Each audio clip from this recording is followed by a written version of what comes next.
Bonjour l'équipe, bienvenue aujourd'hui pour un nouveau live. Donc comme d'habitude on est dimanche, le dimanche c'est le live épisode de One Piece, on va regarder ça ensemble. Surtout que j'ai vu 2-3 petits spoils, donc je sais pas si c'est le teaser de la fin de l'épisode ou si c'est dans cet épisode. Mais normalement on devrait voir Luffy avec son fameux Haki des rois qui va endormir 50 000 personnes. En tout cas on aura quand même un petit extrait. Donc j'espère que vous êtes bien prêts, comme d'habitude pour la team YouTube. N'hésitez pas à liker, follow, commenter. N'hésitez pas à soutenir la chaîne, à nous rejoindre sur tous les réseaux, que ce soit sur Twitter pour avoir tout simplement les informations en direct, que ce soit sur Discord pour tout simplement discuter, partager vos théories, débattre de certains sujets qui sont en adéquation avec One Piece ou pas du tout. On peut parler vraiment de tout sur le Discord. Et sinon, voilà, il y a le côté gaming, etc., etc. Et sinon, pour terminer, les souscriptions, que ce soit sur YouTube ou sur Twitch, voilà, ça permet de participer de manière financière, ça nous aide énormément. Donc voilà, je m'arrêterai là pour l'autopromo. Frère, je suis en mode automatique en début de live. Donc voilà, préparez-vous pour un épisode légendaire autour de One Piece.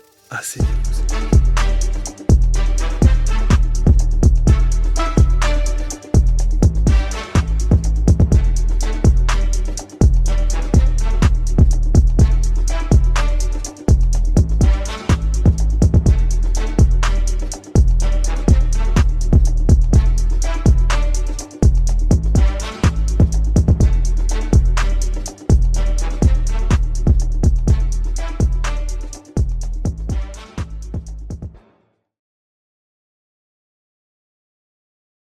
Donc voilà aujourd'hui, épisode 16, si je me trompe pas, de la réédition de One Piece au sujet de l'île des hommes poissons. Donc voilà, on va regarder ensemble comment ça a évolué. On va voir un petit peu les différences qu'il y a entre la version originale et la version rééditée. Et après, on va tout simplement faire une petite analyse pour décortiquer un petit peu, voir tout simplement les théories qui sont possibles. C'est-à-dire, à partir des informations qu'on va avoir dans cet épisode, souvent, il y a des théories, comme par exemple la théorie que Nami et Shirahoshi pourraient se connaître dans une vie antérieure, étant donné que la première fois que Nami a parlé à Shirahoshi, Shirahoshi a dit « Ouais, c'est comme si on se connaissait depuis toujours. » Donc, peut-être que c'est un foreshadowing sympathique d'Oda. Donc voilà, on garde ça en tête. On va voir un petit peu s'il y a des théories par rapport à tout ça. On va les remettre sur le tapis. On va potentiellement les corriger, étant donné que voilà, il s'est passé énormément de temps entre la sortie de l'île des hommes poissons et aujourd'hui. Et ça va nous permettre tout simplement d'avoir des réponses ou de tout simplement remettre des théories du passé sur le tapis, tout simplement. Donc voilà les gars, c'est parti pour l'épisode numéro 16 de la réédition de l'île des hommes poissons. Let's go les gars, installez-vous, prenez un petit truc à gras et prenez un petit truc à boire et c'est parti pour 20-25 minutes d'épisode.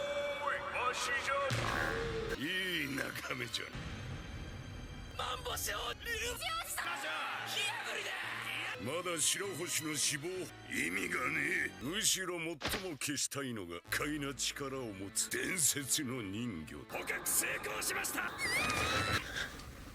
こんな虫のいい話がさっきとまるで様子が違うな。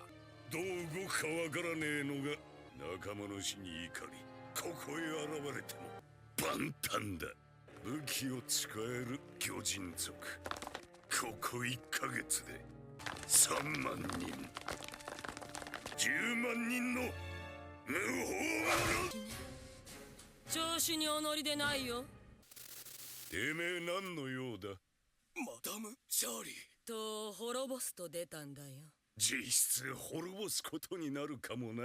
いいえ、麦わらのルフィだよ。最終的にホーディがこの島に君臨する未来は。俺はお前の兄とは違う。ガキの頃はお前の兄アーロンは俺たちは力を手に入れた。見ろこの希望教えてやろうか。乙姫を殺したのは俺だ。乙姫王妃を人間ボディ白星の母親は同じ巨人族の俺なんだよ。知ってました。白星。大昔巨人島民が総出でこののはお白ほらどの半分のデカさを誇るドクタブリー。俺がお前の母を殺した白星。事件から数年こっそり教えてくれました。メガロはもともとネプチューン軍のペット。母上母上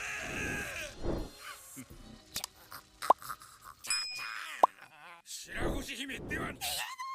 誰かがオーディ様を悲しまれます。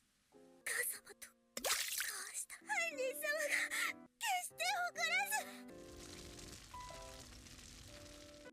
事実をずっと抱え込んでいたのか。殺した者を憎たとえ死にゆく母の蹴るのは不可能に等しいと素直でけなげな娘じゃ。笑うな貴様。なあメガロって言ってくれた。で真相は話してくれ。他の誰かなら俺たちの計画は途中で。いいか白星、お前が俺を憎まなかった王国は滅びる。お前のせいでも兄もお前も全員が死ぬんだよ。耳を貸すな姫様。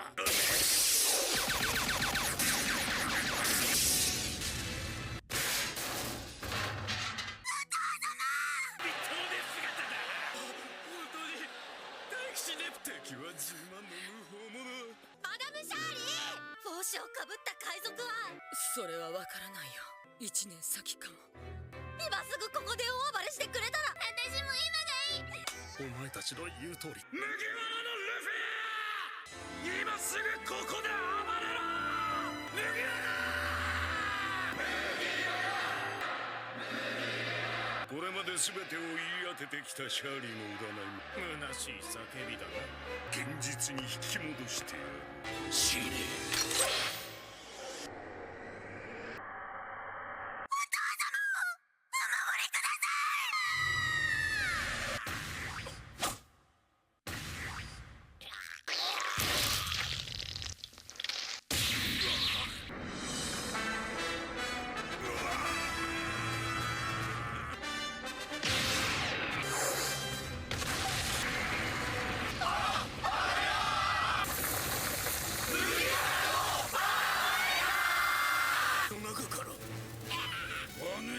モーチャが今のは致し方なし。ルフィが苦戦通りにじっと待つなんてあるわけないもの。出てきたきゃ。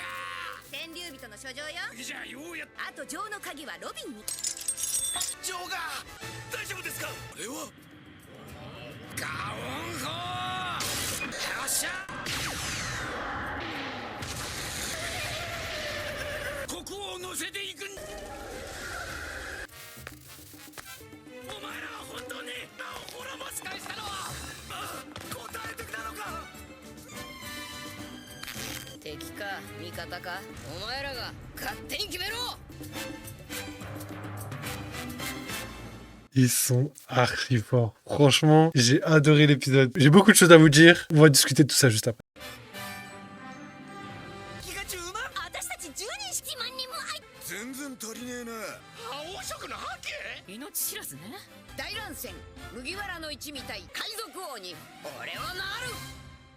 Ok les gars, donc voilà, on va passer directement à l'analyse pour pas que j'oublie. Mais franchement, épisode légendaire. Au niveau du découpage, au début, j'ai dit, ouais, il y a des trois petits trucs où, par exemple, la révélation de Shirahoshi sur le fait qu'elle connaissait le meurtrier était un peu bizarre. Mais en fait, tout ce qui se passe après est vraiment légendaire. On a vraiment les sentiments qui commencent à nous prendre. On commence à avoir voilà des révélations sur ce qui s'est passé. Et c'était vraiment très bien fait, ultra bien découpé. On a vraiment énormément d'améliorations au niveau de l'animation, au niveau des combats, même au niveau du son, comme je dis à chaque fois, les lignes, couleurs. Mais là, franchement, j'ai trouvé que l'épisode était légendaire. C'était vraiment un condensé d'émotions entre les révélations de Shirahoshi, l'apparition de Luffy, l'apparition juste après des Mugiwara. Donc on a vraiment un épisode où il y a énormément de choses qui se passent et énormément de révélations. Donc franchement, là pour le coup, c'est vraiment quasiment un 10 sur 10 parce que franchement, moi j'ai adoré. Vraiment le rythme, l'animation, comme je l'ai déjà dit, et tout ce que j'ai déjà dit. Franchement, tout ça fait que l'épisode est vraiment légendaire. Ensuite, il y a une petite théorie par rapport à ce que Charlie a dit. Au niveau de la temporalité de ses prédictions, elle pouvait pas forcément dire à quel moment ça allait se passer, etc., etc. Donc, du coup, je pense que elle a dit que ça pouvait se passer aujourd'hui comme dans un an. Et à l'époque, on pensait que la finalité de l'arc allait être que Luffy détruise l'île, mais ça s'est pas passé. Donc, vu qu'elle a dit entre aujourd'hui et dans un an, bah, peut-être que Oda nous a donné tout simplement la date exacte de quand va se passer la destruction de l'île des hommes poissons qui pourrait arriver dans un an. Comme ça, Charlie, sans le vouloir, elle a dit ah peut-être c'est aujourd'hui, peut-être dans un an. Et comme par hasard, elle a visé pile poil juste. Donc voilà, c'est légendaire et je pense que ça, c'est des petits foreshadowing qui va faire de ces petits moments des moments ultra importants quand on re-regardera le manga à la fin avec tous les foreshadowing et tout ce qu'on sait tout simplement. Donc voilà, je trouve ça vraiment ultra bien fait, épisode légendaire. On a vu d'ailleurs dans le petit teaser qu'il y avait le fluide royal, le haki des rois. Et ce qui est assez intéressant, c'est que là, le haki des rois est vraiment matérialisé comme on a l'habitude de voir, c'est-à-dire avec des éclairs noirs, avec un petit peu des éclair rouge. Donc, vous avez capté que je pense qu'il y aura vraiment un travail réel sur l'animation. Même si on l'a déjà vu, là, il y aura vraiment beaucoup plus d'ajouts que par rapport à ce qu'on avait vu il y a très longtemps. Donc voilà,